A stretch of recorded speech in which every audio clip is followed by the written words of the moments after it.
again, everybody. Lance Russell and Dave Brown right along ringside. By golly, we're about ready to go with more big action. Thank you very much, and welcome to Georgia Championship Wrestling. I'm Gordon Solie, your host, and we have quite an hour in store for us. Hello, everyone, and welcome to Championship Wrestling at ringside. This is Vince McMahon, along with wrestling's only living legend, Bruno Sammartino. Welcome to this week's edition of Mid-South Wrestling Television. I'm your host, Boyd Pierce, another outstanding card. Hey guys, and welcome back to the Regional Wrestling Podcast, where we talk the territories. I am Ray Russell, and this week we dive back into the Los Angeles territory, the old LeBell territory, the dying days back in the early 1980s. And no better man to cover this with than the one and only Vandal Drummond, a.k.a. Kurt Brown. Vandal, welcome back to the show. Thank you for having me again, and I cannot tell you what a great time I'm having going down memory lane on your podcast. I know there's a lot of people who think about the LeBell territory clearly being at the beginning of its end by that time, right. But despite that, I still found it fascinating. Well, just the whole story of the LeBell saga, I find intriguing. I'm happy to hear there's, people out there who are interested in hearing it too. Yeah, I can't say that I'm shocked, but we got a lot of great feedback after the last episode. Now, you've been on here, and people know Vandal Drummond from various other podcasts over time, but to cover this era, not a lot of people are bringing you on to do that, and so people were extra excited because of your knowledge and the fact that no matter what name I rattled off last time, we weren't able to stump you. Not that I was trying, but I got to say I was pleasantly surprised that you had an answer. Get me one of these days. One of these days, Gadget. This might Next just time. be the episode. This might just be the episode where you stump me because if I recall correctly, we're just getting into the territory when the territory was, what was it, summer 1980? That was when I made the move to Eugene, Oregon. And God bless Jeff Walton. What an awesome guy. When I told him I was moving up to Oregon, he sent me a copy of the Friday night programs every week without fail.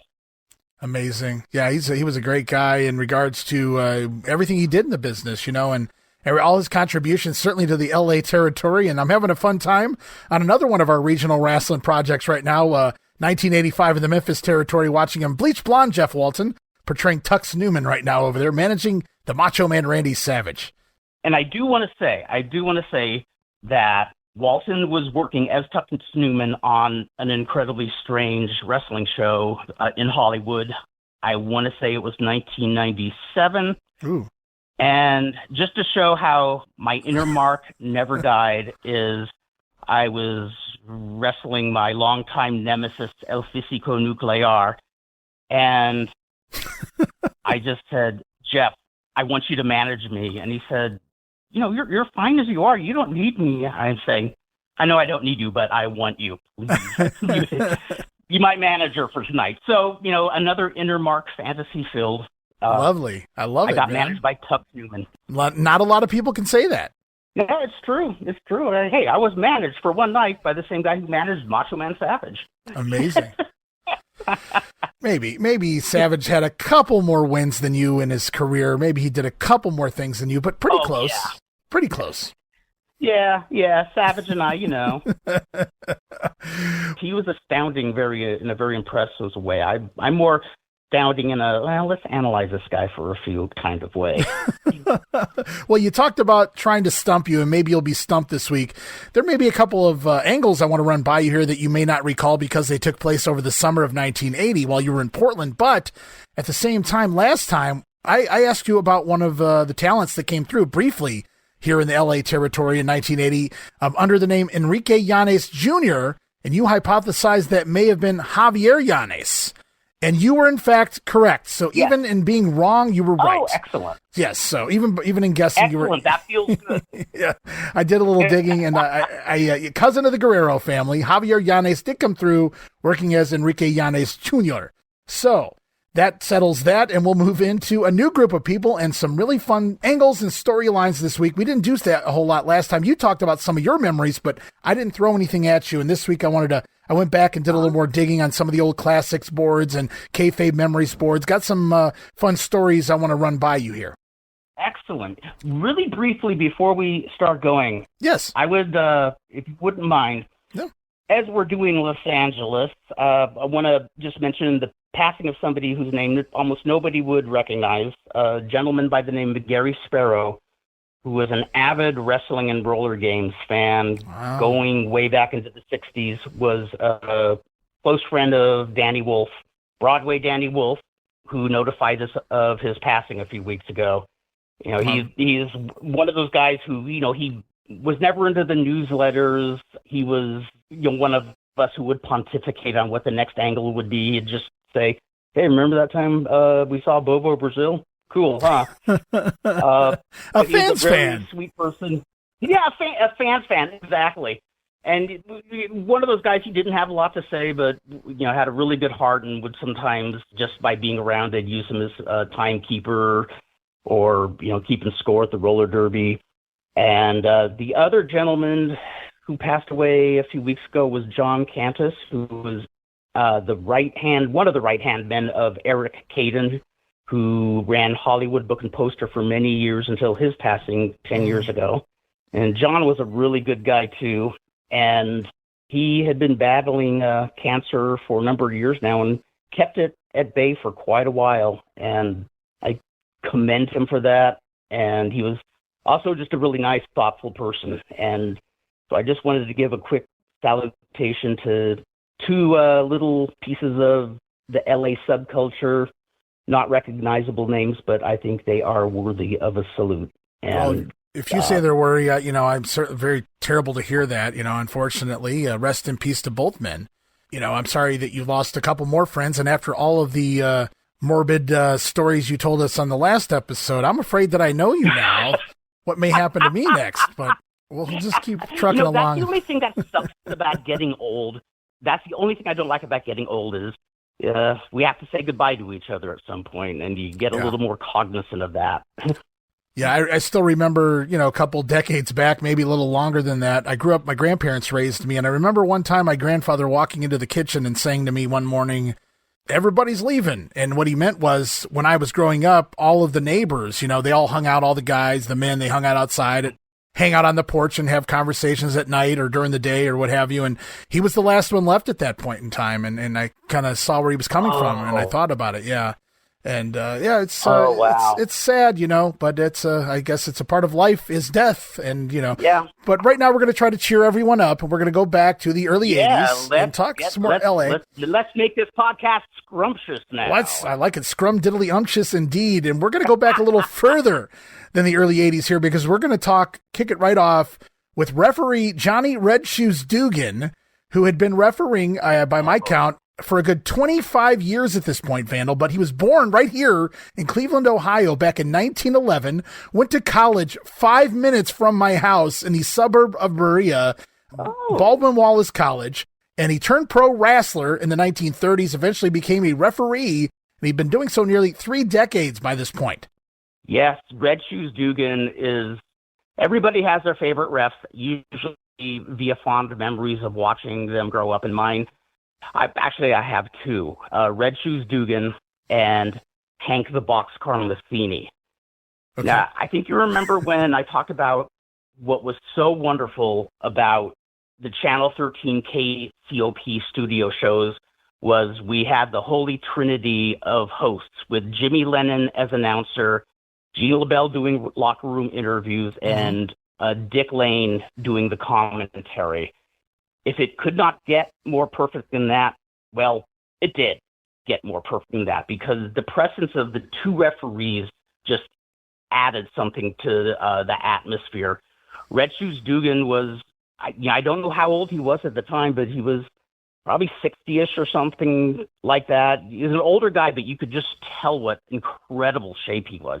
Right. You see a guy who just was taking really good care of himself as he got older. Hank Matheny was more of a heavy-set guy with a bald head and kind of had that kind of Raymond Chandler-esque look to him. Okay. And sometimes just seeing, like, somewhere I have a photo of, Matheny and Dugan in the ring together. And they didn't work a ton of angles around the referees, but just their presence was awesome. And it was so funny because whenever I would see Johnny Red Shoes Dugan scolding the heels for doing stuff wrong and whatever. It looked like he was giving them quite the tongue lashing, just telling them off. And I always wondered what he said. And then a friend of mine who was working LeBell said, "Oh, he says absolutely nothing. The whole time he's going, Well, I tell you what, there's that famous photo of Dugan out there with the fire, the burn across the face as well. That's been in all the magazines over the years. And not growing up in the LA territory, and of course, more so watching wrestling throughout the 1980s, I didn't get to learn a whole lot about Dugan outside of the magazines, but that always stuck out to me, that very famous picture of him with that quote-unquote fireball up on the side of his face. But also, I wanted to point out for anybody interested that just, watches the big 2 or 3, if you will, of that era, you can actually go back to WrestleMania 2 and the old West Coast Los Angeles. I believe Dugan's refereeing a match or two there because they were spread through. Oh, yes. my God. I haven't watched.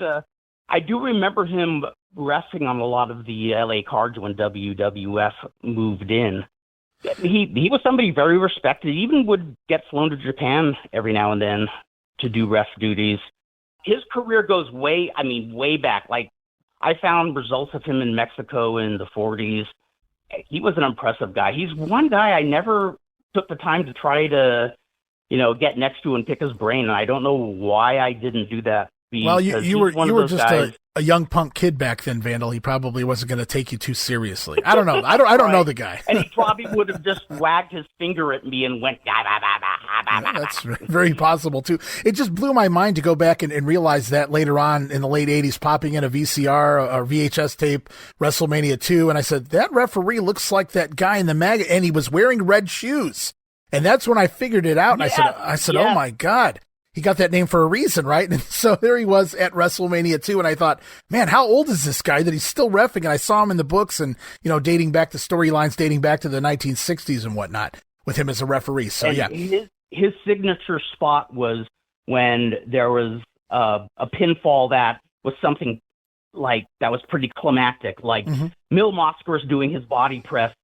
He would run across the ring and dive over the two wrestlers and land almost like he was taking a bump, but he wasn't taking a bump. Right. He landed and counted 1, 2, 3, with great fervor and just put his soul into it. I love it. Yeah, and he's one of the and people love that guy. True legendary referees of the history of wrestling is Red Shoes Dugan. He's one of the names that gets batted about beyond just a territory, right? We don't just say, well, he was great in the LA territory. He was one of the greatest of all time, is what people say. And so I wanted to pay a little respect to him at the top of this episode. But I want to go back to last episode, too. And follow me here for just a moment, guys. I wanted to do a little more digging into Tom Prichard's arrival because, as we know, he's not just a rookie. He's greener than goose shit, they may say, at this point in his career. Did some outlaw shows or something along those lines down there in Texas before being sent up. Actually, Tom was sent to Portland at this point, I found out.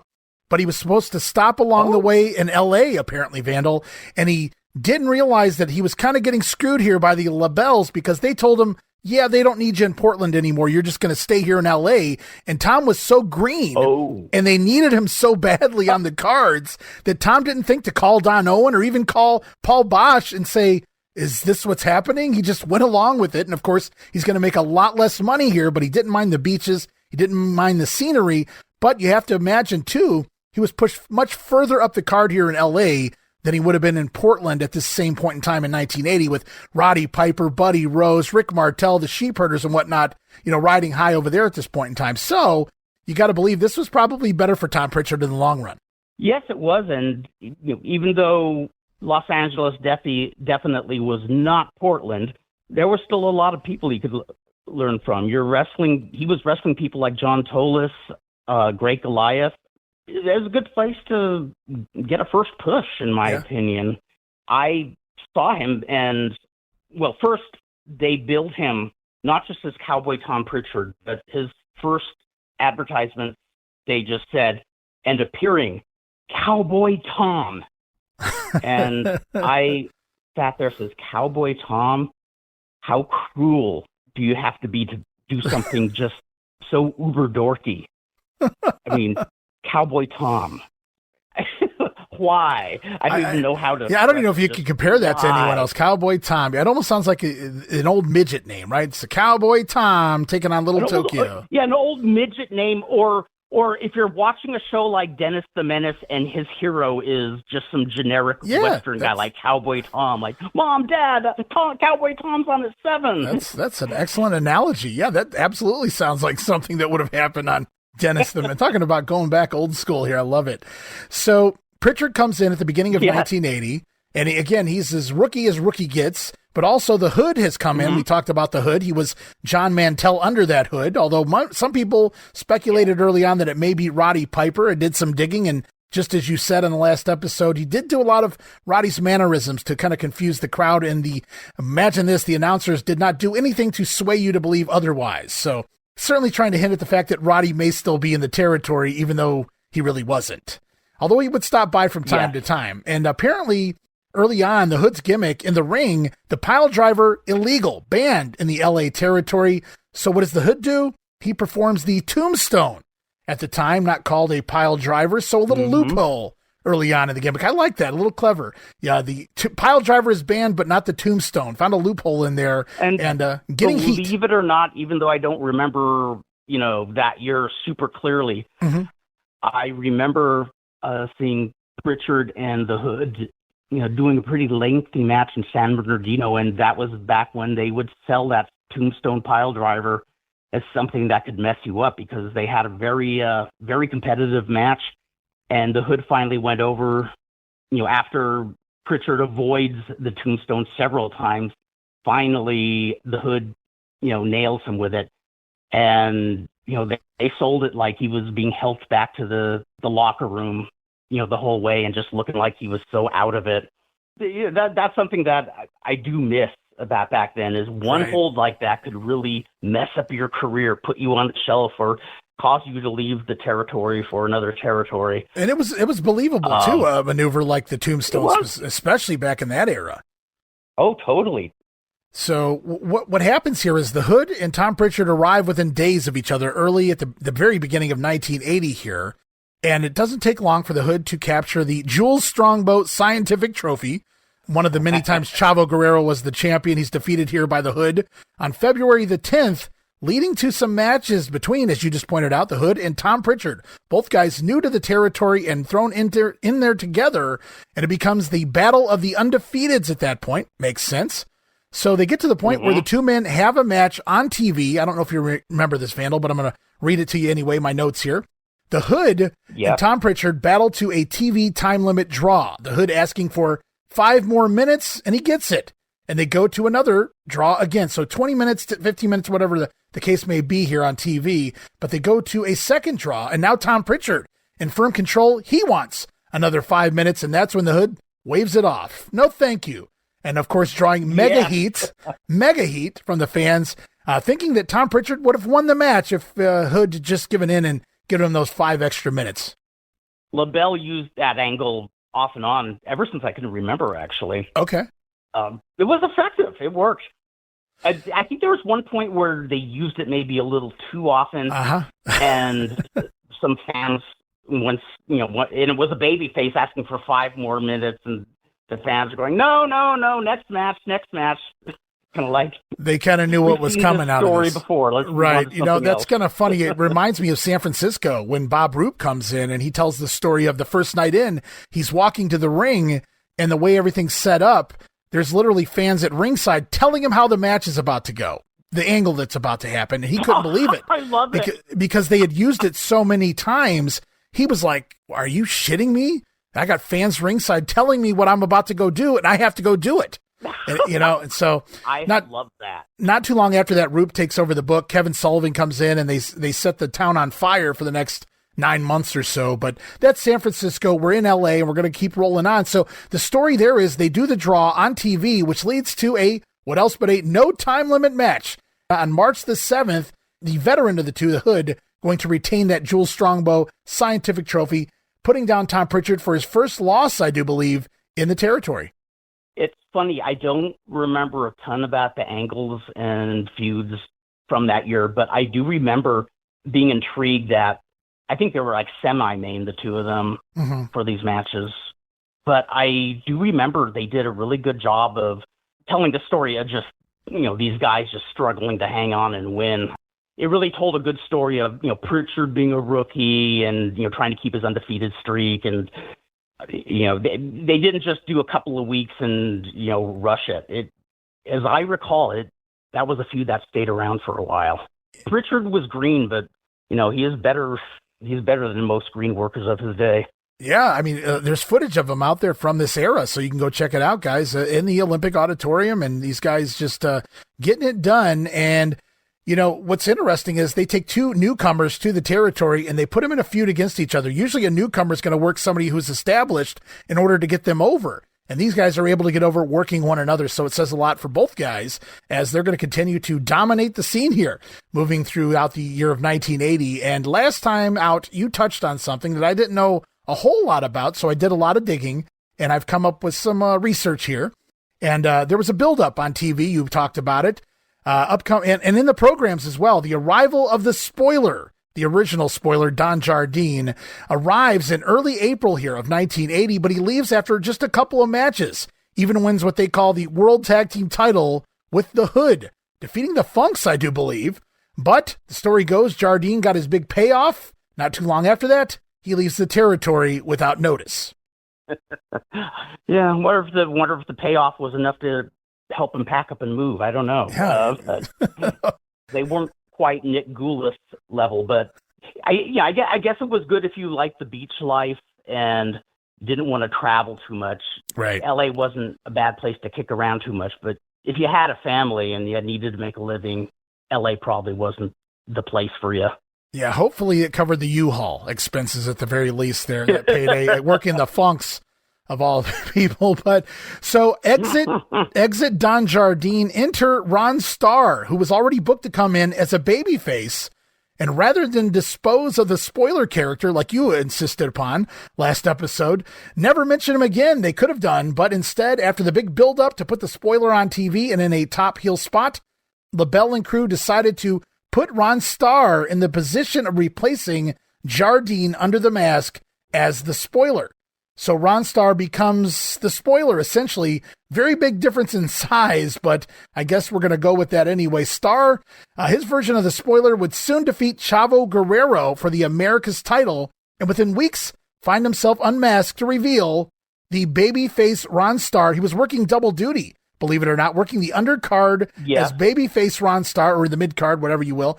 And he's also working the spoiler on top as a heel. And so when he's unmasked, we find out he was the spoiler all along, was Ron Starr, tricking the fans and drawing even more heat in the process. And I must admit, I was there when Ron Starr, it was after he was revealed to be the spoiler, but I didn't actually see the angle itself where he was doing double duty. I was totally unaware of it, but I did put two and two together when somebody told me the angle, and I said, well, just like turning Chris Colton to Mike Stallings, who didn't show up a few years earlier.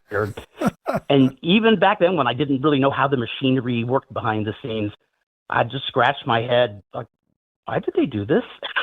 I don't get it.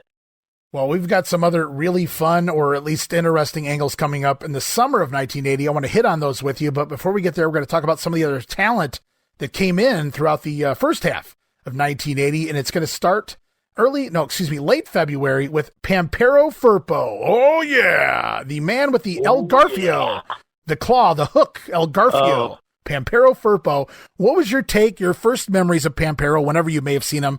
Was this it? Did he come back through there earlier in the 1970s? And your thoughts on Pampero trying to relive the glory here in 1980? I was lucky enough to have seen Pampero Firpo when he returned to LA as a babyface in 1974. First time I saw him. Awesome. And very early on, they were building up a match for him and the Chic at the Olympic, obviously. What I will never forget is when they showed a recent match that took place in Detroit between Firpo and the Chic.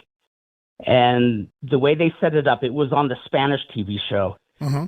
And you see Pampero Firpo nicely dressed with a suit and his hair back in a ponytail.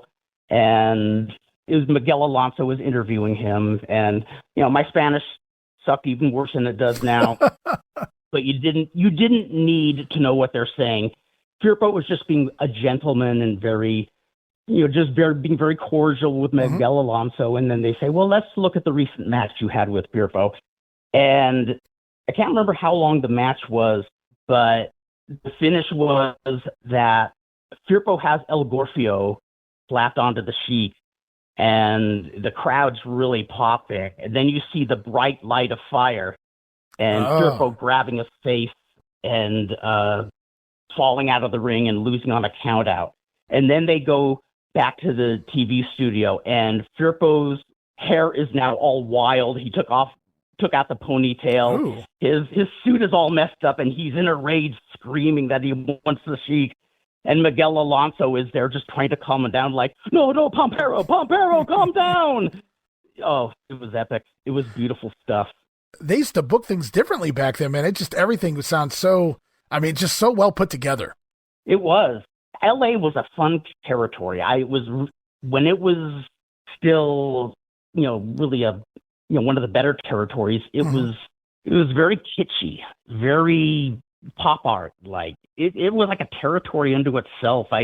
It had a lot of the violence that Detroit had, but it also had like this just, this is going to sound silly, but just this kind of high art to it. I remember they were going to bring Johnny Valentine in around 1973, and he decided not to appear, and Gorilla Monsoon came up in for a couple of shots, so they took that opportunity to say, well, Johnny Valentine will not be coming because Gorilla Monsoon has crippled him for life, So I had always wondered what the story about that was. Mm-hmm. And Walton said that Valentine came in for one of the Channel 13 studio recordings, and he saw just how much work they put into the one TV show and just said, no, this isn't my bag. Not that it was bad or anything like that. I guess LA just spent a lot more time going over angles and trying to get it just right. If anybody was old school, it was Johnny Valentine. Oh, totally. Yeah, a lot of the other TV, they just said, okay, let's one and done, let's do this. That's not to say they took different takes or anything. Mm-hmm. There was still a rawness to it, but apparently they put a lot of time and thought into their TV more than other territories. I love that we're able to expose not just what's going on here in 1980, but some of the stories you're bringing up from years gone by as well, because these could be forgotten angles or storylines or feuds and things of that nature, if not for you being on here and bringing these back up. Because as good as some of these stories are out here on, on the websites or even Rock Rim's books, he can't cover every single angle that ever happened in the history of professional wrestling on the West Coast. I mean, he tries, he does a damn good job, but sometimes, you got to skip this one to get to that one. Your book can be only so many pages. I could talk all night about this, and I guarantee you there's somebody who has not only a different take on the action than I do, but, just they saw some things that I missed, or maybe they lived in another town where, like Bakersfield or Fresno, because, even though you're seeing the same wrestlers that do a slightly different spin on things, there's so many viewpoints out there. Right. And I never get tired of hearing them. No, you know what? We talked last time out about Tom Renesto coming in, the former Bolo, the former assassin. Tom Renesto comes in here and he takes over the book. And somewhere around this time, we're not sure exactly when he arrives, but it can't be too far before the assassin comes to the territory. The assassin, his son, Tom Renesto Jr., Tom Branch in some territories. But you've put over Speedy Talltree, the other son of Renesto in the past. But tell me about the two. Tell me about Tom Renesto's kids. Tim Talltree is somebody, I've said in the past, I want to write a book about just the journeyman in wrestling. And I perhaps hyped it a little too much because I don't know if I'll ever unleash my laziness and let myself do it. But he would be a must in that. He's one of the best workers that you won't read about in history books. Somebody who grew up on the road, essentially. Very tough guy, too. Okay. But a very, very good worker. Just very laid-back guy. It was funny hearing the name Speedy because, you could use that description for his work. He was a very spot-on worker. But when you looked at him, he was the most laid-back type B person you'd ever see. Because, he worked here for a few years in the dying days of L.A., but he came back and hung around for a year or two here on the indie scene from 1989, I think, up until 91. Okay. And what I remember about that period of time was all the rookies who were trying to get into the business at the time, like Ricky Ataki, Stefan De Leon, Luisa Piccoli. Tim Talltree was the it guy for them. They just soaked in everything that he taught them. They loved Tim Talltree. One of the funniest anecdotes, I should say, was I guess he was doing a TV spot, and I can't remember what exactly it was he was doing. And when he was done, I think Bill Anderson and Ricky Ataki said, "Oh, come on, Tim, you were just imitating Randy Savage in that." And he just said, "No, man, Randy Savage is imitating me." And I haven't seen it myself, but one of the boys actually got a tape of, I don't know if it was ICW or something, but yeah, there was a tape of him pretty much doing what Randy Savage did before Savage. Wow, okay. Well, I tell you what. Yeah. He's come through time, with Tom Renesto booking Memphis 85. He's not there every week, but he pops in from time to time, and he's doing things that nobody else is doing, certainly not in Memphis. And there's at one point he decides, I don't think he even called the spot before he did it, but he get a couple guys on the outside, and he does like a somersault senton to the floor over the top rope there. And the guys don't even know how to take it. They don't even sell it because they're like, what the hell just happened? But I'm just like, wow, I don't think Memphis was ready for Speedy Talltree even in 1985. Right. He was a guy ahead of his time. And, he's not somebody who was in any way a failure, because he's not somebody who had this big urge to be the top dog in the business. Mm-hmm. He just dug the business and did what he did. Were you able to have any interactions with his brother, Tom Renesto Jr., who was here as the assassin in 1980? Actually never met the brother. Okay. And I remember the brother being okay. Not a bad worker, but not his brother. How else do you put it? Yeah. This is Renesto Jr.'s biggest push, is I believe here in L.A. Yeah. In fact, I remember he had a feud with Prichard, and not in L.A., but in San Bernardino. They did the gimmick where the assassin, loaded his mask with a foreign object, right? Headbutted Prichard, and Prichard juiced like crazy. It was beautiful. Wow. Well, very cool. Actually, we're going to come up to a show here involving those two wrestling one another, actually, in the auditorium, the Olympic, on June the 6th, 1980. Let me ask you again. I can't remember. When did you leave for Portland? It was in August of 1980. Okay. So it was right after Ox Baker and Enforcer Luciano That's left. what ran you out of town. You said, if they're leaving, I'm leaving too. I was going to say maybe my psychic powers were saying, yeah, let's leave a few weeks early. If this was the best they have, I'm getting out of here before the next crew comes in here, because you don't know what's going to follow Luciano and Ox Baker. Oh, my God. Well, we'll get to Ox Baker here in just a minute, actually, because he's on his way in. But before we do, I wanted to run over one card that really stuck out to me here at the Olympic. June the 6th, it had Tom Prichard on the card over the Assassin, so a little revenge there perhaps.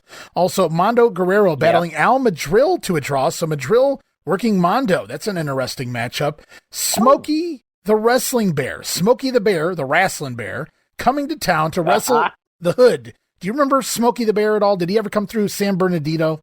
I remember hearing about the bear coming to town, and I think later in the year they had another bear named Ginger or something like that. Yeah. I kind of wish I went to see it just because, back then I just thought wrestling bears were the uncoolest thing, but now I'd be kind of intrigued to see it. I was such a grouch when I was younger about that kind of stuff. As I get older, I'm so much more mellow and curious about it. I thought you get grouchier when you're older, not younger. I guess I have a little self-analysis to do, or maybe you could be my analyst for the day. Thinking, Well, here's Smokey the Bear defeats the Hood by disqualification. Not really sure what happened there, but also, this would happen quite a bit on the West Coast. The boys would be coming back from trips to Japan. They'd stop off in Hawaii, and of course, they would land back here in the States on the West Coast, LA many of the times, and a lot of the times the New York talent would stop off here. And that's what happens here on June the 6th. Hulk Hogan, currently in the middle of a feud with Andre the Giant, headed to Shea Stadium, brother, pretty soon here back in 1980. Yeah. But the Hulkster coming to town in the Olympics, scoring a win over Chief Running Hill. And in the main event, 7 years in the making, and I'll tell you why in a minute, WWF World Champion Bob Backlund here, defeating Ron Starr. And I say 7 years in the making because Starr claims in his book that he had Backlund's very first match. So here we go. You know, it's a full circle here. Ooh. Backlund now the world champion. Ron Starr. Yeah. Starr not doing too shabby here on the West Coast. And Backlund going over at the end of the day. But that had to be a pretty big draw, you have to imagine, for the time. I don't know what I was doing that night, but kick myself for not seeing that match. That must have been a hell of a match. Backlund and Starr. That was what was fun about Backlund coming into here, and I didn't take advantage of it. I was just into other stuff at the time. But Backlund would give title shots to guys who normally you would not, see even getting a shot for a TV title. Right. He came in wrestling Butcher Brannigan once too, and I actually would have liked to seen that. Butcher Brannigan wasn't like this well-rounded worker or anything, but from what I understand, a very tough guy, and I just kind of dug his persona. They let it shine here in L.A. more than they did other territories. I was going to say, I wonder how well he fared here in L.A. because I can see Backlund putting Joe Nova out in a matter of minutes on WWF television. Absolutely. And I would have liked to see what they did because I had always heard Backlund actually liked doing long matches, and people who were in good shape apparently would test his cardio. Like it was a fun thing they did in the ring, like, let's see if we can get Bob Backlund to blow up. I remember Bill Anderson saying that Buddy Rose told him that the only person he could not get to blow up in his career was Bob Backlund. And you might all be snickering when I say it came from the mouth of Playboy Buddy Rose, but a fascinating fact about him was even though at that time he was like living on, cheeseburgers, apple pie, and ice cream, Buddy Rose had an amazing endurance. Yeah, he was a machine. Even when I saw him in those matches in Eugene, Oregon, in front of maybe 1,000 people at most, he turned it on, before he had, started having his issues with cocaine and pills and stuff. Sure. He was a hell of a worker, but he said Backlund was the only person he could not get to blow up. Well, I certainly believe that. We've heard those stories. We've seen it. It's just one of the original 60-minute men, no doubt about that, would be Bob Backlund. Unfortunately, in New York, there wasn't a lot of guys that could go 60 minutes with him. That's okay. Yeah, very true. We've got tons of names to run through here, and I want to throw a couple at you before we get into some of the good ones. And by good, I mean bad. But it's fun bad. But we're not going to get there yet. First, I want to talk to you. Professor Ito came through here, and I believe this version of Mr. Ito, Professor, if you will, was Umanoseke Ueda from Japan. He is a free agent over there. Yeah. And he never really signed with All Japan or New Japan. He kind of worked whichever one wanted him for a specific tour. And here he is popping up in the LA territory. Do you remember anything about Ueda? I remember digging him. It was the first time I saw a Japanese wrestler come in that did the stereotypical, gimmick with the sandals and but he had bleached hair too. Yes. I thought was a really sweet turn on that. Yeah, Ueda loved to rock the bleach blonde hair. That's for sure. He was definitely a different character than most of the stars of Japan at the time, and he certainly stuck out. And I was wondering, you see these names, The Assassin, Professor Ito, you got to go Google, all right, who were these guys? Because they're pretty generic names, right? There've been a lot of guys using names like that over the time. So I was really shocked and surprised. I don't know why they did that. When Risher Kimura came here in 1982, Risher Kimura, they just changed his name to Mr. Toyo. Wow. Okay. Go figure. They thought that was easier to say. I say that had to be one of the stupidest things I ever saw. Yeah. You have a legend there. Yeah, legendary figure. Toyo. Rusher just sounds cool. Why wouldn't you just roll with it, right? Yes. I thought even considering it's wrestling, I think LA was a little too behind the times in, trying to keep the whole Japan versus USA thing going. And just other things in general. They, old does work. I remember Jeff Walton saying that Strongbow said that, like, a lot of the old angles and stuff work, but Not 100%. No. You got to fine tune stuff as yeah, trends change. There's that saying, what's old is new again, but that whole Nazi and Japanese war thing really was played out by the 1980s. And I get it. These guys, the LeBells and even Tom Renesto, they saw it work for so many decades in the business. They feel like there's still money to be made there. But I mean, yeah, by the 1980s, that was kind of dried up, I'd have to say.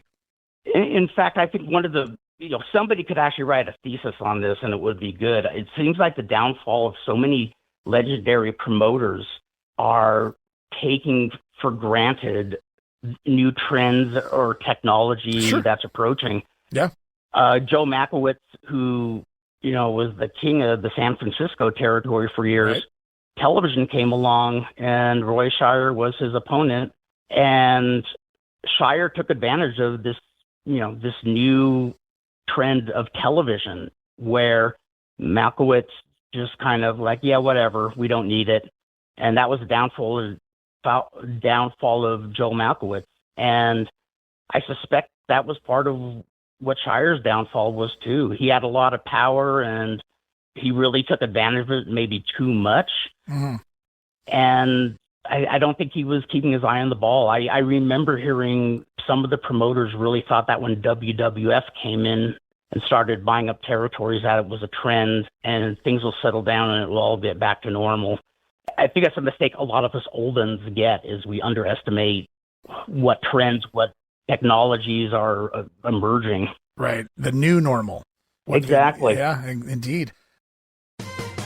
Hey everybody, Gene Jackson here, inviting you to check out the Retro Wrestling Review, where each week I'm joined by some great co-hosts who help me review classic episodes of USWA Championship Wrestling, and right now we are doing week-by-week reviews of 1993. But we don't just do reviews, sometimes we get a chance to interview some of the people who were there and lived it, plus do watch-alongs. It's a lot of fun, so check out new episodes that drop every Wednesday at WrestleCopia.com, and to find links to everything associated to the podcast, you can go to USWApodcast.com.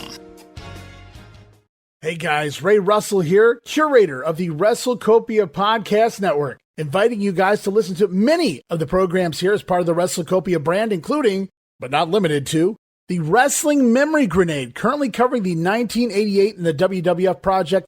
You can also listen to the Regional Rasslin Podcast, where we talk the territories. You can also listen to the Wrestling Stoop with the legend himself, Bob Roop. But that's not all. You can also check out the Puro Wrestling Academy with the professor of Puro Resu, Mr. Dan Ginnity. Dan and I go back in time and cover the history of Japanese professional wrestling in the English language. And you can listen to all of those shows and more, all part of the WrestleCopia Podcast Network, located over at WrestleCopia.com. That's WrestleCopia.com, and anywhere your podcast streaming needs are met. And while you're at it, why not subscribe to our social media guys for all the latest goings on here at the WrestleCopia Podcast Network. Plus, I'm constantly adding old school video clips and pictures from throughout wrestling history. You can follow us over on X, formerly Twitter, at Rasslin Grenade. That's at RASSLIN Grenade. Also, follow and like me, Facebook.com/Rasslin Grenade. And why not subscribe to YouTube.com/Rasslin Grenade. And of course, now would be a fantastic time to become a WrestleCopia patron over at Patreon.com/WrestleCopia.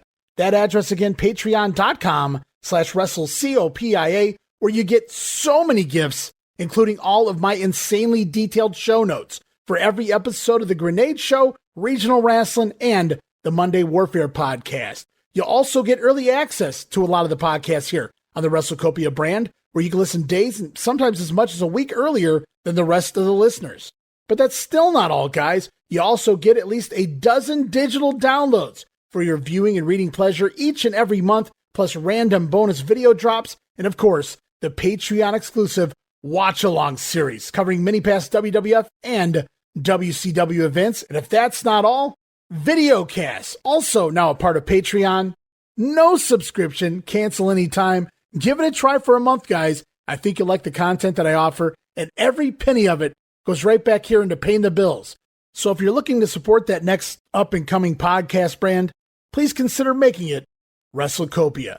Help me pay some of the bills to keep the WrestleCopia Podcast Network and all of the great shows here up and running for the months and the years to come. This is Wrestling Nostalgia, the podcast that dives into wrestling history. Hey, wrestling fans, I'm Dave Dynasty, and if you enjoy podcasts that are knowledgeable and history-driven, then Wrestling Nostalgia is for you. With great guests and fun interviews, there are over 200 episodes in our archives. We chat with several first-time guests and often cover topics not discussed on other podcasts. Look up Wrestling Nostalgia on your favorite podcast platform and visit all of our links at linktree/WrestlePod. That is linktr.ee/RASSLEPOD.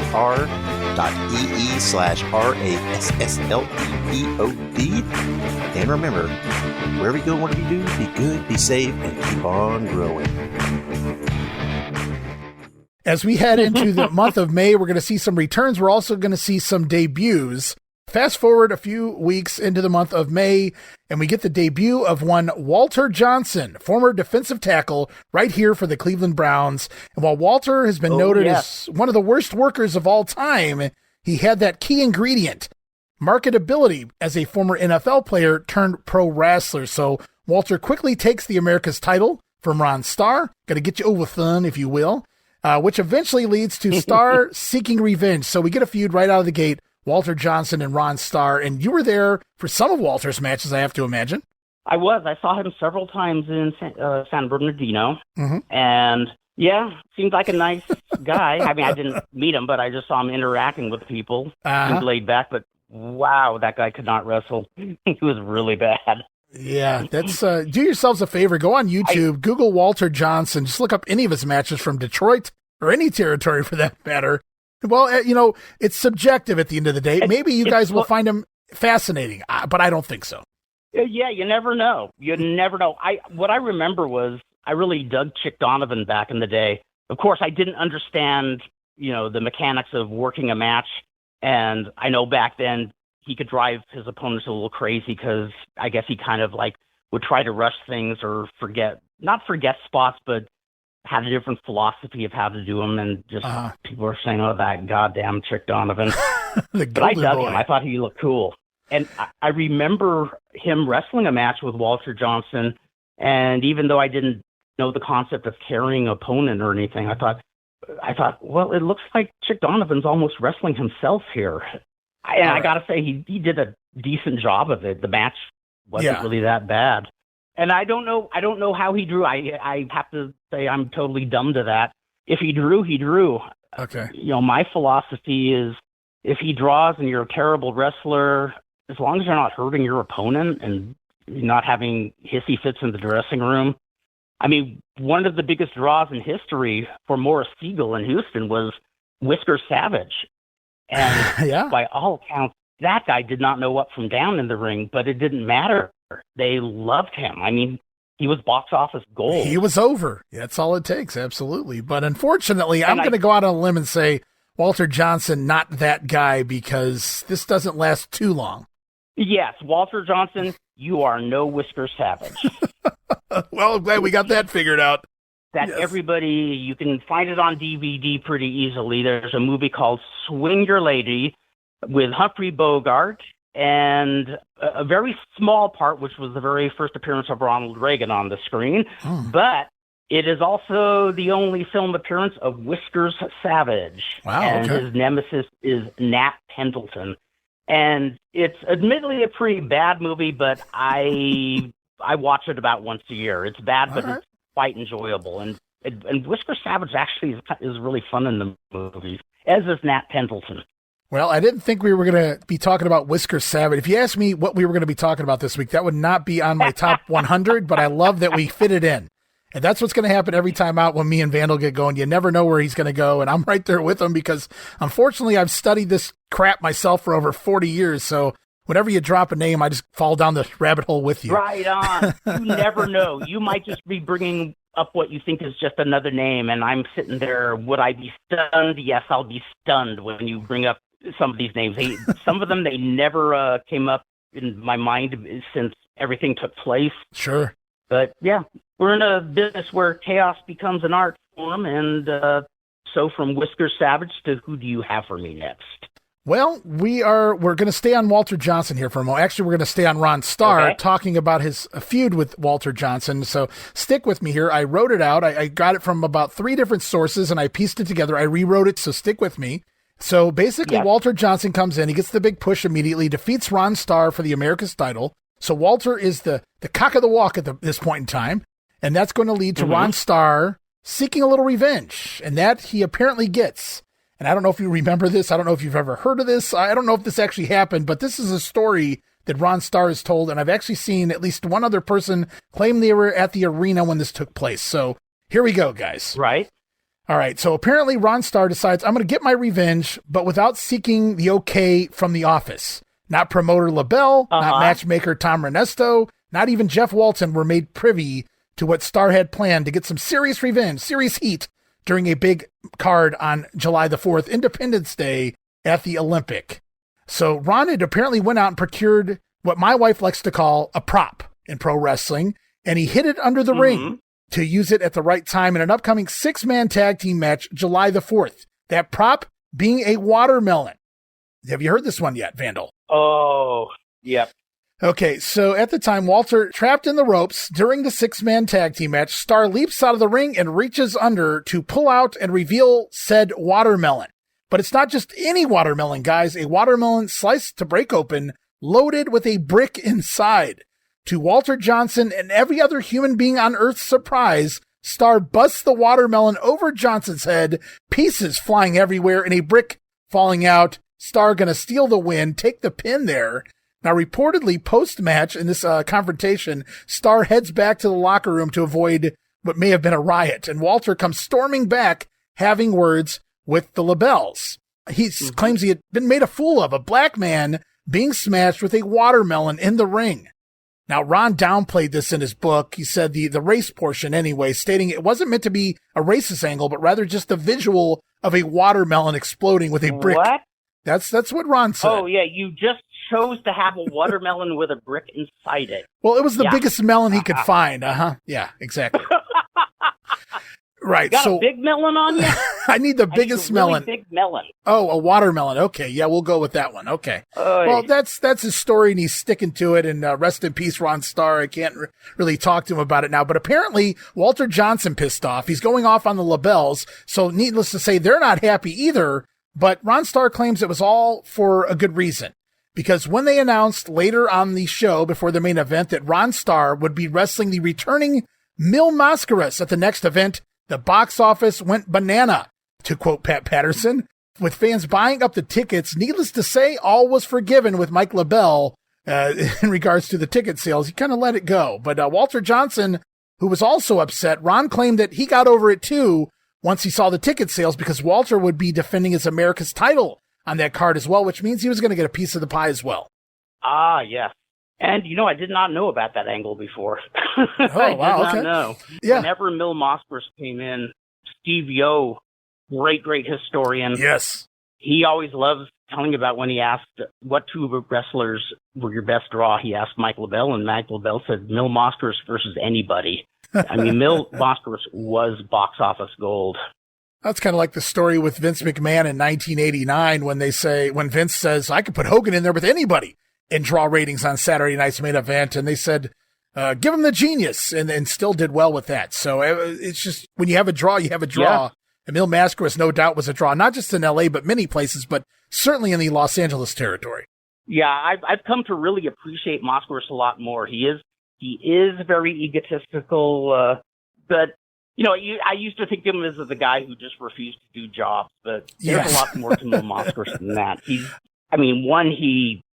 ego and his not putting people over actually worked well for him. A lot of people, they would have said, scram, we're tired of you, but he did it well. And I remember reading Jack Briscoe's autobiography, and he said he loved working with Mascaras. It was fun. It was a night off. I believe Destroyer was a great admirer of him too. And anybody wants to see really, really good retro match, check out the Mil Mascaras versus Destroyer in Japan. 2 really good matches that you should go out of your way to see. I'm glad you mentioned that. I was thinking that when you were talking about that. We've covered both of those on my videocast, my Pro Wrestling Academy videocast on my Patreon. We've watched both of those matches. The first one was amazing. The second one, the sequel, not quite as good as the first, but both of them fantastic, just amazing matches. And Mascaras came with his, working boots on. They had great matches. Yes, he sold. Yes, they took bumps. It was just phenomenal. And you learned then, if you only saw Mascaras of the 1980s, I mean, you got to go back, like you said, Vandal, and watch these matches because this guy was kind of scary. He knew how to work a lot more than he let on. Definitely. He was very talented, a judoka. There's a match I actually like watching every now and then. Only one or two other people seem to enjoy it that I've recommended it to, but it's him versus Abdullah the Butcher in Japan. Okay. And what's fun about it is, it's not a shoot or anything like that, but you can see they're kind of trying to test each other's balance. They were both former judokas. And it looked like they were having some fun there. It wasn't the typical Mascaras flying all over the place or Abdullah carving people to pieces. Right. They just did a match and it looked like they were having a little fun, like, hey, can I knock you off your feet? No, can you knock me off my feet? Something a little different, okay. Yeah, some people just said, oh no, it was a style clash. And I'm like, come on, guys, learn to loosen up, have a little fun. Oh man, well, it's subjective at the end of the day, and some people just, they don't understand good wrestling sometimes or what's going on in there. I'm glad you figured it out. I can't wait. I'm gonna have to go watch that one now with Dan Ginnity. We're gonna have to go back and watch that on our video cast soon. But so I'm gonna ask you here. I'm gonna put you right on the spot. Ron Starr, the watermelon gimmick, I think we're both in agreement that maybe that was chosen for reasons other than what he states here, but did he really need this angle? Was he using this angle to get the extra heat going into a Mascaras match just so they can have a larger advanced ticket sales when it's just Mascaras? Like you said, Mascaras versus anybody's going to draw. So is this Ron Starr perhaps embellishing a little bit? I honestly don't know. Ron Starr was a good booker. After L.A., he booked for Anton Leone up in the Bakersfield, Fresno town. Yes. And when he was in the driver's seat, it was him and Johnny Mantell usually in the mains, or I shouldn't say usually in the mains. They were the prime pushed wrestlers. Those were really good shows, and it is too bad that Leone stopped having television because attendance just dropped and the promotion closed within a year. But when they had TV, they drew some really good crowds, and I think a lot of that was Ron Starr. All right, so here's a name you're going to be fond of, I hope, I believe, I'm pretty sure about. The Blue Demon going to come through here. And in 1980 to see the Blue Demon's name pop up in the LA territory, I got to ask you, your memories of the Blue Demon, your knowledge on the Blue Demon. I don't want to be here for hours doing this because it is the LA territory after all, and I shouldn't have asked your knowledge because I know I'm going to get something here, but I just want to get your take on the Blue Demon, him coming through here, you being able to maybe see him at some point in your lifetime. You ask and I shall deliver. April 6th, 1980. I'm shocked that it's escaping who Blue Demon teamed with that night, but he was opposing Great Goliath and Pampero Firpo. Okay. And it's twofold why I remember it is, of all the action picks I took, my favorite is Blue Demon being tangled in the ropes and Goliath trying to tear his mask off, and you can see Blue Demon biting on the mask to keep it from getting ripped up, using his teeth. Wow, okay. And you can find it on some of my Facebook pages. I don't think I've ever been prouder of getting an action shot than that one. And I also kind of took my first bump because I don't remember what the finish was, but Firpo grabbed somebody's dress shoe for somebody from the front row, and he started just beaning Blue Demon. And God, who did he team with? Was it Madrill or Chavo? I'm blanking on who he teamed with. But eventually, Firpo just tossed the shoe out of the ring, but he tossed it toward the photographer, Burt Brown, who got hit, and it just brushed me. But I said, okay, ham it up. And I just threw myself on the ground and took my very first bump and was, holding my head in pain. And I actually got over with 3 or 4 ringside people. I go, okay there, young man. Overactor Kurt Brown trying to get into the showbiz here. Exactly. But man, it is cool to just think that I got an opportunity to see Blue Demon. And 5 years later, saw the Tijuana wing of his retirement tour. Oh, wow. Very cool. Yeah, Blue Demon, for those who don't know, to say he's a legendary figure in the world of wrestling and certainly in Lucha Libre is an understatement. Like, I can't put him over enough in contributions to the business and just, man, I mean, you could literally do an entire book on the Blue Demon if there's not one already out there. In fact, he wrote an autobiography. Okay. And I have it somewhere. And maybe Awesome. as I'm getting older, I'm trying to do things to wake my lazy mind up because don't want senility to get me. But maybe my next order should be to try to translate some of the Blue Demon autobiography. I would, this is regional wrestling after all. I would not mind, discussing a little more of the life and times of the Blue Demon on future episodes. So you let me know whenever you're feeling up to it. Maybe we'll do a special Blue Demon episode. That sounds good. Well, he also has a very special place in my heart because I don't know if I know I've told this story a million times on other podcasts. I don't recall if I told it on this one. Not this one. But when I was 11, my dad, who was a nuclear physicist, was having a conference in Mexico City. So my dad, one of the really wonderful things about my dad is whenever we vacation somewhere, he didn't want me to think that the tourist spots were what made that town or state or country. Mm-hmm. And he tried to take me to a lucha match, but back then they didn't let kids into the lucha shows. You had to be over 14, I think. Kind of like the old Madison Square Garden did for a while. Right.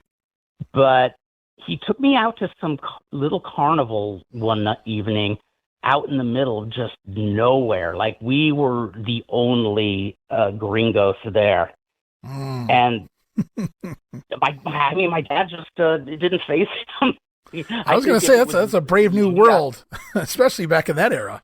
I think I would do that if I had somebody saying, "Yeah, this is an okay place to hang," or maybe you don't want to hang in this other neighborhood. But they had one of those booths where you try to pop the balloons to win a toy, and it's the old Carney thing where the balloons were like underinflated, so they were hard to pop. Right. But the prize was you had a choice of an El Santo or Blue Demon statue. And I was just throwing down all my pesos and centavos trying to pop those balloons. And even the carny barker there was yelling something in Spanish, which my dad said, "More force, kid. You got to put more force." I mean, it's amazing that I ever became a wrestler because, I'm a total fancy boy.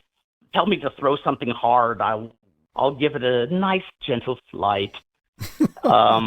Anyways, I'm doing terribly. And then finally, my dad just puts down his pesos and 1, 2, 3, popped 3 balloons on the first try.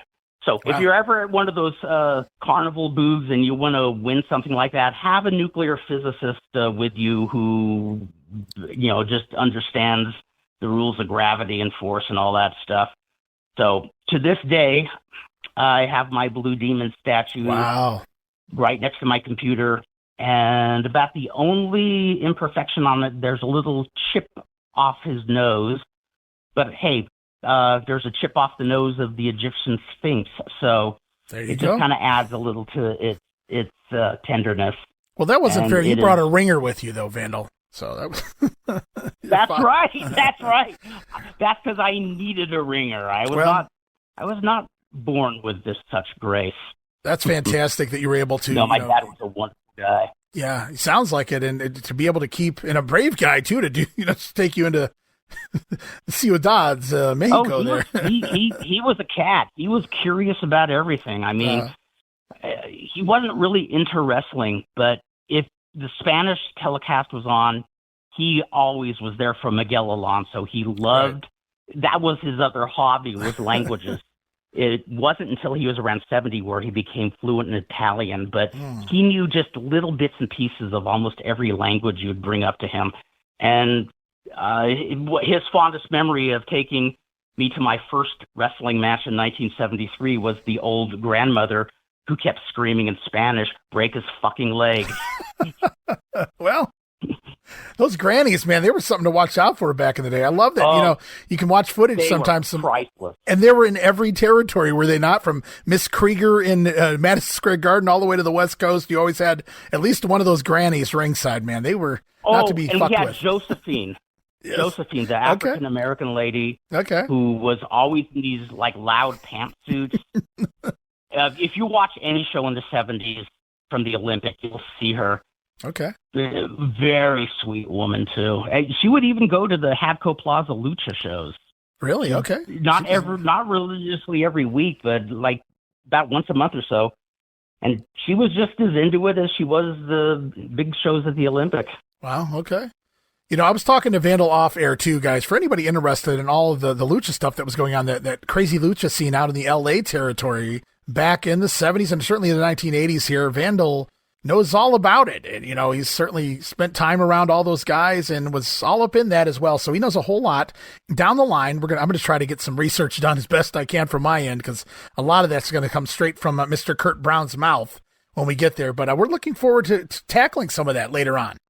Absolutely. I am way up for that. Anything I can do to keep the history of the LA lucha scene alive, because it's a very special one. The lucha libre scene here in Los Angeles, I always thought it started around 1972, but Superboy said it was even a few years before that. Okay.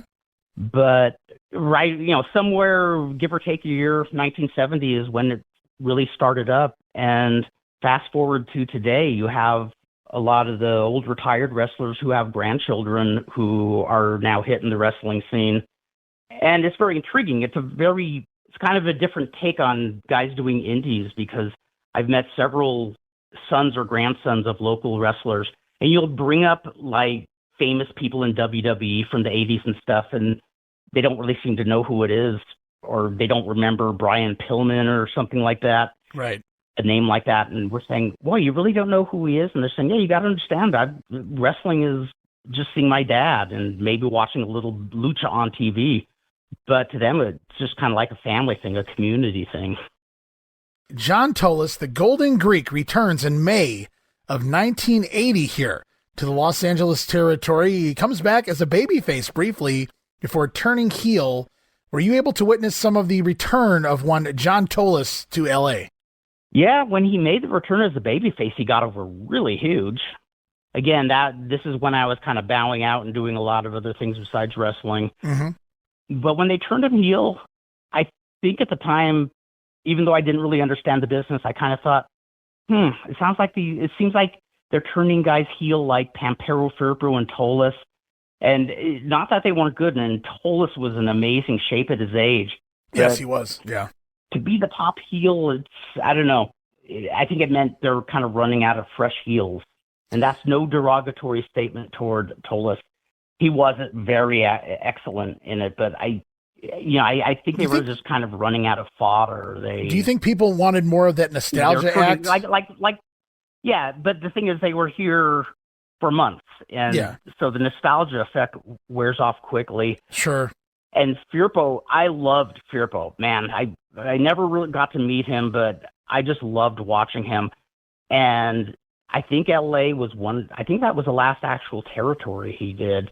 But I remember just saying, yeah, this isn't the right fit. He looks older, kind of like how Bull Curry looked a lot older. And even though he could, carry a part, he didn't really look like he could, especially if you're one of the newer fans who didn't see him years before. Yeah, so Firpo was a top heel. Yeah, he was better as the wild but cuddly grandfather, kind of like the Jackie Fargo, the Moondog Mane. Right. They're great as heels for a long time, but at some point, everybody loves them. And if you keep turning them heel and face over and over again, it kind of, I don't know, takes the intensity out of it. Yeah, it wears on the fans to the point where they're really not invested anymore because they've seen both acts so much that it just doesn't mean as much. Yeah. Yes. I'll tell you what caught my eye here in July. So Mil Mascaras returns. We talked about it. July the 11th, he's going to work Ron Starr. But on July 18th, Mascaras returns to LA again a week later to take on John Tolos. And Mascaras going to go over there by disqualification. Nobody wanting to job in that one, but I just thought that was a very interesting match. Talk about a throwback. These guys have been around this territory long before 1980, and to see them get back in the ring here and do their thing, that'd be fun for the LA fans. Mascaras versus John Tolos. I really wish I saw that one because I I bet you it was a good match. Like I said, I'm not shit talking John Tolos. No. That guy is the top babyface at the time. But my God, because like Mascaras, Tolos had great cardio. He was in incredible shape, and I bet their match would have been really entertaining. I remember Jack Armstrong, who was an enhancement talent, first came out of the WWF, but eventually settled here in Southern California. Mm-hmm. But Wildman Jack Armstrong is a guy who takes great pride. Not just great pride, he just loves being fit and loves being in shape. He's hyper and loves to always be exercising. And he told me that some of his most fun matches were if he got to work with Mascaras at one of the smaller arenas. Because he said on TV or at the big arena, you really wanted to get Mill over. So, Mill would beat Jack in like 6-7 minutes, something like that. Okay. But if they were in a smaller town, Jack said, no, he would go with me for like 20 minutes before beating me. Like, I guess Mascaras really liked working.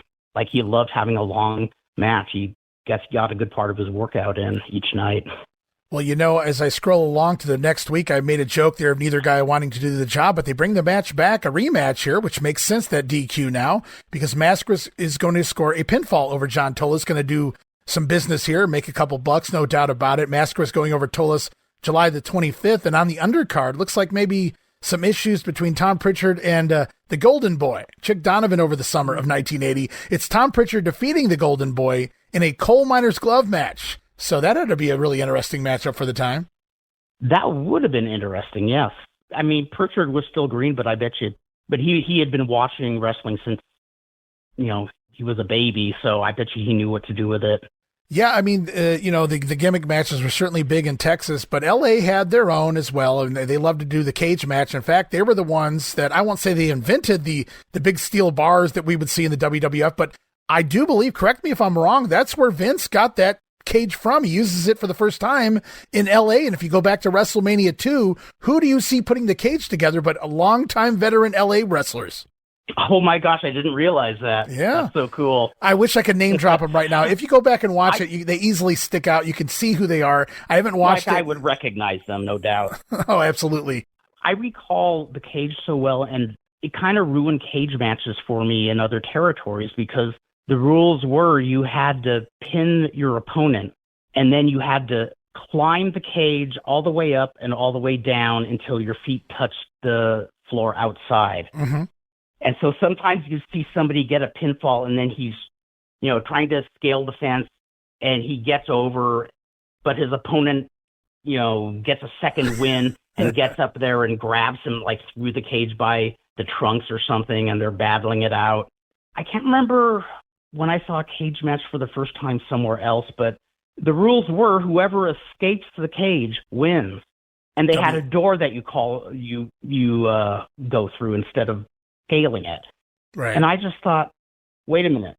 So the rule is whoever can run away the fastest, whoever can chicken out the best. And of course, they were successful. They had stories to them, but right. I thought that was so lame in comparison to, there's no escape. Yeah, and that always threw me off, too, with the WWF, because that was their deal. Bruno Sammartino would walk through the cage door, and he would win all. But you know what? It worked for decades over there in the WWF. I guess I can't really fault them. I'm with you. I was always a big fan of... with the success of it. No, that's the thing. See, other than L.A., Detroit, and New York, everybody was it was pinfall or submission inside the cage. There was no escaping the cage. But at least it made sense the way you're telling it here in L.A. is... You have to pin the guy, so you've already beat him, and you have to escape the cage, which is like a double down in regards to walk out the winner. Exactly. It's not just a wrestling match.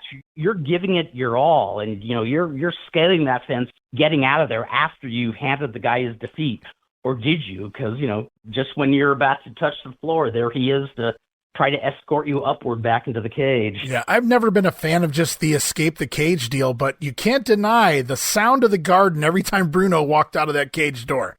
I mean, it worked in some territories. Yeah, if it works, it works. There's probably scores of angles where I would look at it and say, well, that's really stupid, but it worked. So sometimes stupid works. Yeah, well, I got a few names here I'll run by you, and maybe if we have time, we'll touch on another angle I wanted to get to. I got another big one here. Actually, you know what? Let's hit this one first, because I believe you're already in Portland when this happens. Yes. There is a tag team that forms in the summer of 1980. Ron Starr teaming with the Golden Greek John Tolos. They win the tag team titles at some point. Now, according to, I believe this is from Rock Rim's book, I got this. They were hurting for baby faces at the time. So I was looking around at the roster. Tom Prichard, probably a little too young to headline. Al Madrill, he was solid, but wasn't going to move the tickets that they needed anyway. Chavo Guerrero was going in and out at this time. Chavo was working for Inoki a lot, New Japan, so he couldn't be there religiously every week. And then Walter Johnson, well, let's just face it, he wasn't it. So, on August 15th, 1980 was the date. Johnson, Walter, that is, teaming with Al Madrill in a tag team cage match, taking on John Tolos and Ron Starr, with the stipulation was that whoever was the last to leave the cage would have to leave town. So we've got a tag team match here. The last guy in the ring is going to have to leave town if obviously he's not the one to escape. So apparently there was a little triad going on at this point. John Tolos, Ron Starr, and the Assassin were all in cahoots together. I love that you can use the word cahoots in pro wrestling. So I love the word cahoots. So what they do is they put the Assassin in that old shark cage and hang him above the ring, if you will. And so during the bout, Madrill and Walter begin climbing over the cage. They escape the cage, and so Ron Starr begins to as well. But John Tolos injured his leg during the matchup, and Tolos selling the injury, Ron Starr, even though he's a heel, comes back in the ring to help out his partner. Kind of help John Tolos try to escape as the baby faces are climbing the other side. But it was all a ruse. Yeah. John Tolos sees that maybe we don't have this match in the bag, so instead Tolos faking him out and forcing Ron Starr into the ring, and John Tolos escaping, pointing to his brain. Aha, I outsmarted my own partner, turning Ron Starr babyface in the process. So, hell of an angle. I actually wish I saw that. That must have been really good. Yeah, and I saw the date, and I figured, man, you had just left town, headed to Portland. But at the same time, man, what an angle. I wanted to point it out here, because we're not just covering your memories, but just the entire history of the Olympic around this point in time, the LA territory. And so I just thought that was a tremendous way to grab a new babyface. What better way than to turn one of the top heels into a good guy? Oh, that would have been so great. I would have liked that. That would have been a good TV spot, actually. Yeah. Hype it up like we're going to have a cage, but well, actually, LA kind of killed that suspense too, because I don't know if they just thought it was too much effort to put the cage up and down, but they started saying like this Wednesday night, every match will be a cage match. And you're like, what? And sure enough, you just have these matches that were cage matches, nothing spectacular about them. Yeah, the Tolos angle you just told me, that would have looked great if the cage had mystique to it, and Starr was left there alone after a match, like, getting screwed over by John Tolos. Yeah, I did miss something there, I think.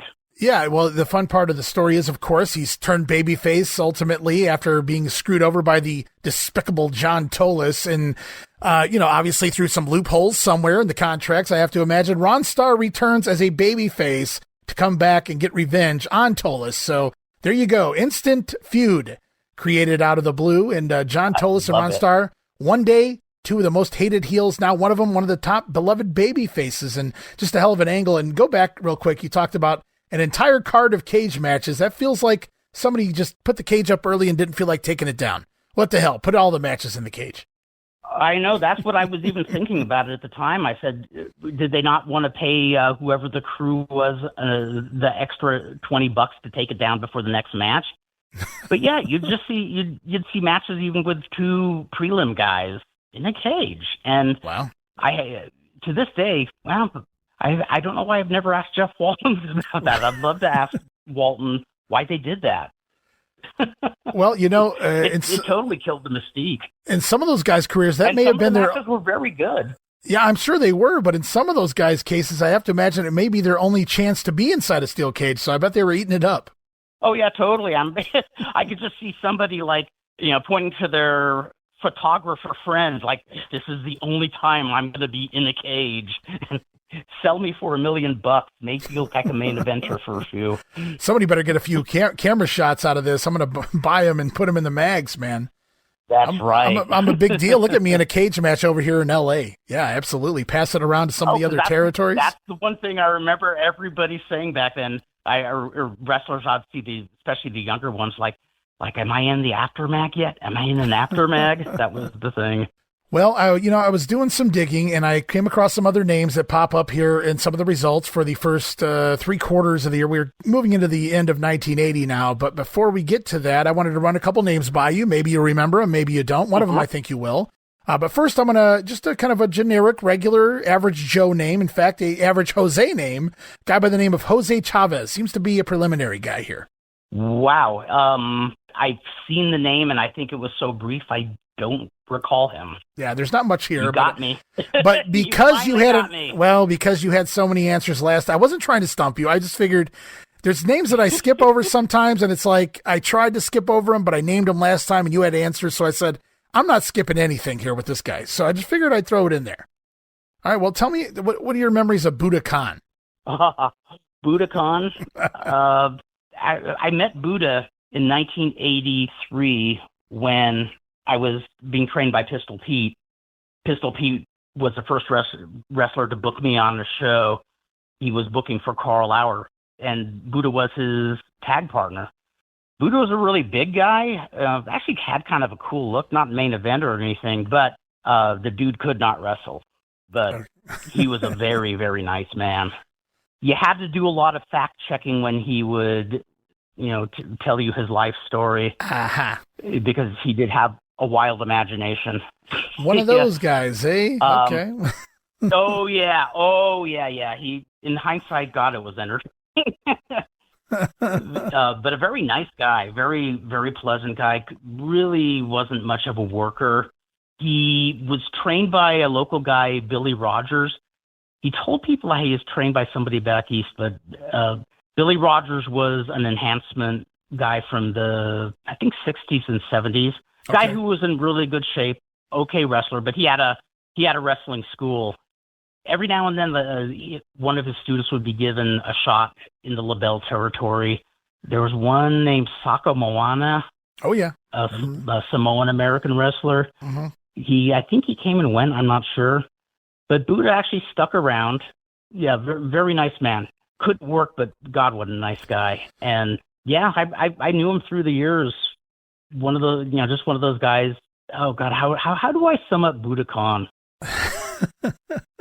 One of the guys, if he had a little more in-ring talent, was could have done something. He just didn't have much of it, and almost everybody says the same thing. One of the nicest people you'll ever meet, but God, he was the shits in the ring. A lot of the local luchadors, the heavier, the bigger ones, the heavyweights, liked working with him. So I guess some people enjoyed it.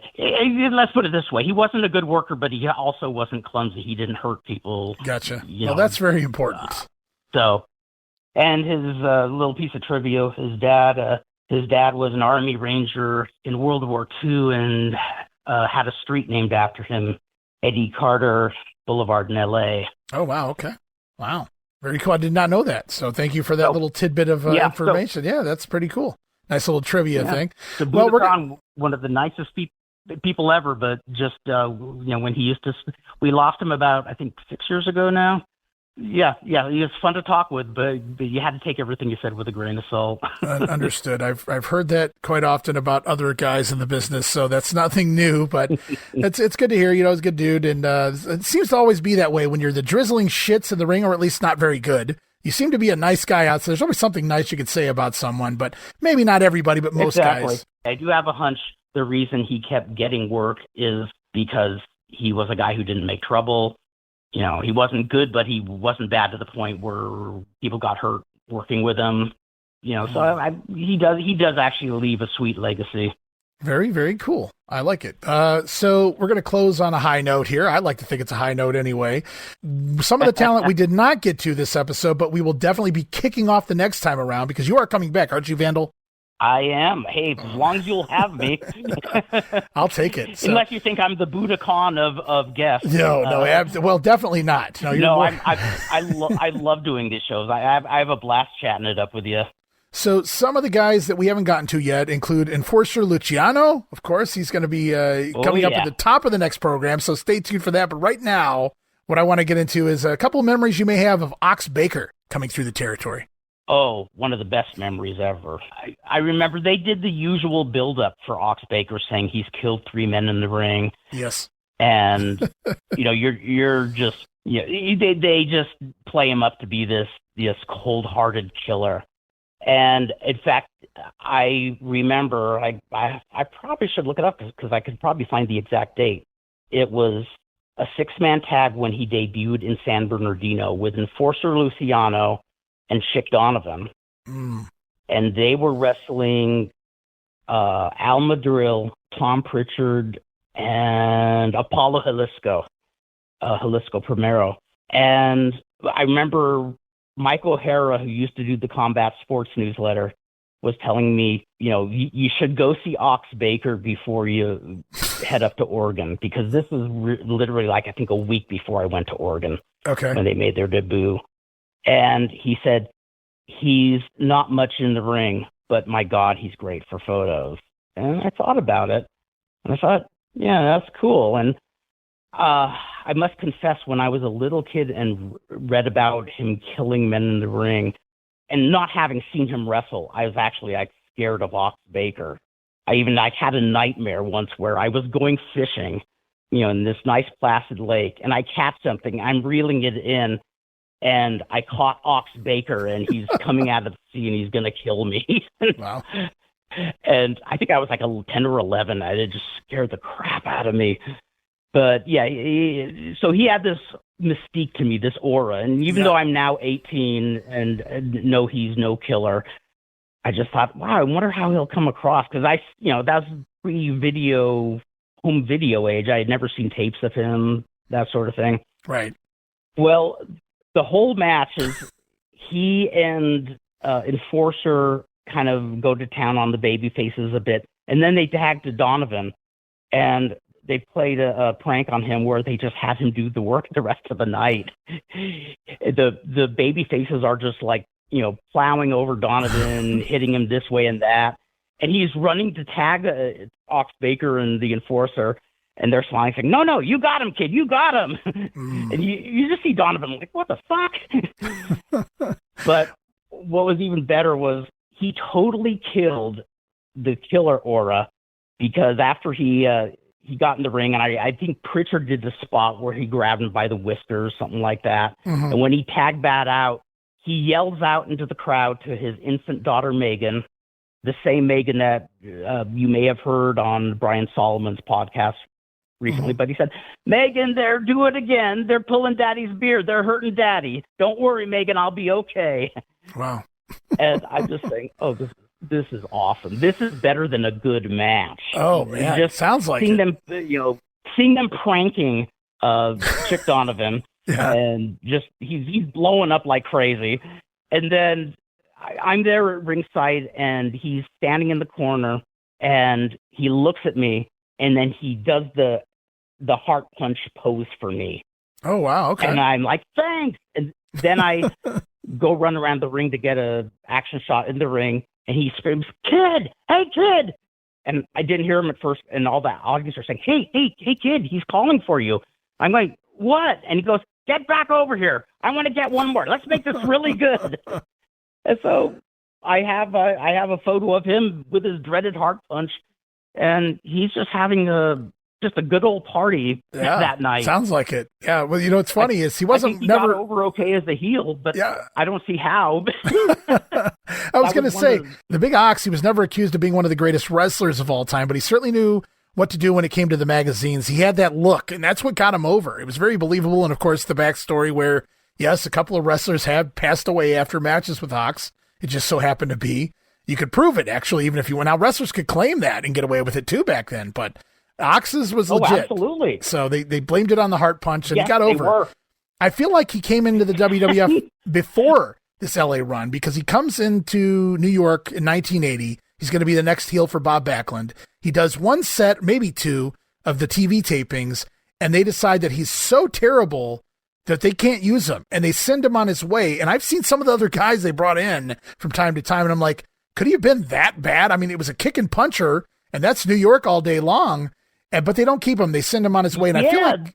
I'd love to know what the story is with that, because, he wasn't the greatest wrestler, but, I mean, he was over. Yeah. He was over. The mystique was further put to rest when Ed Moretti told me about the tour he did with the IWE promotion in Japan. Really big deal for Ed Moretti, obviously. Sure. But one of his memories was seeing the fight between Ox Baker and Haystack Calhoun in the dressing room. Oh, really? They were playing poker, and I guess just like for nickels and quarters level poker. Right. And Calhoun just says something like, "Oh my God, you rotten sheet." And they get up and they just start swinging at each other. But he said it looked more like they were playing patty cake, and just like swung at each other a couple of times, and then just stopped and resumed playing poker. So very intriguing. I would like to have seen now. If only there had been camera phones back then, Vandal. It would have been amazing. Oh, that would have been wonderful. Well, next time out, we're going to continue to talk about Ox Baker, because he's going to have a legendary team over there on the West Coast with one Enforcer Luciano. That's another name that just unbelievable. Can't wait to get to that. Absolutely. The Price is Right run and the Escape to New York. That's right. Yeah. Well, Butcher Brannigan's coming back into the territory around this time. We've got a lot to go on. Battleship, Danny Johnson, Bullwhip Johnson, going to come through the territory. Lots of talent still sticking around that we've seen all year long, and we're going to be moving into 1981 in the next episode. So going to be fun to talk a little bit about Enforcer Luciano. What a great way to kick off the next episode. Oh, totally. Memories. As a kid, I didn't understand 5-star matches, but I saw a few of the Luciano matches in my earliest of tape trading days, and I said, this guy does not have it. Whatever it is, he doesn't have it. And I don't know how he lasted as long as he did. I don't know either. I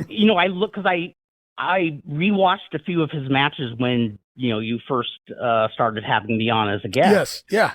And I also just kind of looked at his career. He got booked a lot and for a long time. And he was I forgot how bad he actually was. I don't know even who to compare him to, but he was horrible. But when I look at the history, he got a lot of work. Mike O'Hara said, good for pictures, but not for a videographer. There you go. So, he had something on someone somewhere. I don't know if he had something going on, blackmailing Sam Muchnick or somebody somewhere. I don't know how he got all these bookings, but I saw him in ads down there in Texas and really all over the place. He comes through Crockett territory. So it's just an interesting cat and kind of a cool look, kind of like Ox Baker in that department where he looks kind of cool with the patch over the eye and all that deal, but at the end of the day, not a big fan of his Rasslin work, but we're going to talk about him and head on over to YouTube now. That's your homework, guys, for the next episode. Watch you a couple of matches involving Enforcer Luciano, and please return. They're going to get real mad and not come back and listen again after we put them through this torture. But go do it for yourself, guys, and you make your own judgment. How good of a worker was Noble Price, as he was, I believe, down in Texas, but he was also most known as Enforcer Luciano. And we'll talk a lot more about him and a whole lot more next time out as we continue on into 1981. That means the monster can't be too far off. Just lots to talk about. Yeah. We'll be getting there soon. Vandal, if there's anything you'd like to say to close up shop here this week.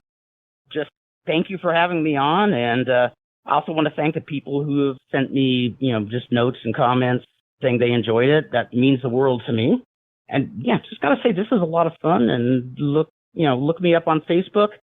I have a presence on Twitter, but I rarely check Twitter these days. Mm-hmm. So Facebook is the best way to contact me, and I'm looking forward to being on here again. And just thank you for being so generous with your time. This is a really fun show. It's a great trip down your memory lane, not mine, but I'm learning as we go, and I'm loving that. And I can't wait to continue on the story, the dying days of the Los Angeles territory. And we're just getting to near the end of 1980, moving into 1981. So we've still got a while to go. Lots of talent to talk about and discuss, some feuds and other things. Losing TV again. We'll also touch on that in the next episode of the show. So thank you so much, Vandal. Can't wait to do this again. And thank you.